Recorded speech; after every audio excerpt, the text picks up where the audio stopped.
Я думаю, это нужна солдатам, потому что они нуждаются в поддержке своих родных и своих земляков. Да, конечно, поддержу. Я такой сильный якутян. Помогать мобилизованным. Помощь, она всегда идет во благо людей. Да, мы поддерживаем, потому что нашим ребятам, нашим друзьям, соратникам нужны бронежилеты, теплая одежда и еда.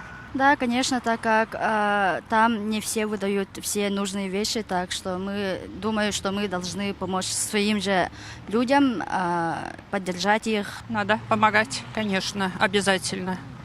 Это мы считаемся как тыл, они наши герои. Я сама уже покупала носки, покупала продукты, консервы, салфетки влажные, все отправила. Да, конечно, сегодня вот в такой ситуации любая помощь, мне кажется, будет очень полезна нашим людям, которые вот поехали принимать участие в специальной военной операции, и вещами, и финансовыми средствами, и даже поддержкой теплыми словами. Это все для них будет большой поддержкой. Конечно, я считаю, что нужно помогать.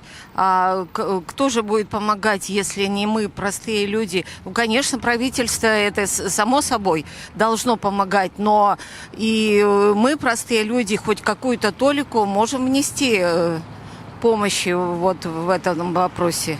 Я тоже продумаю этот вопрос. Он у меня созревает уже, что нужно обратиться, да, какие-то куда-то, чтобы что-то внести.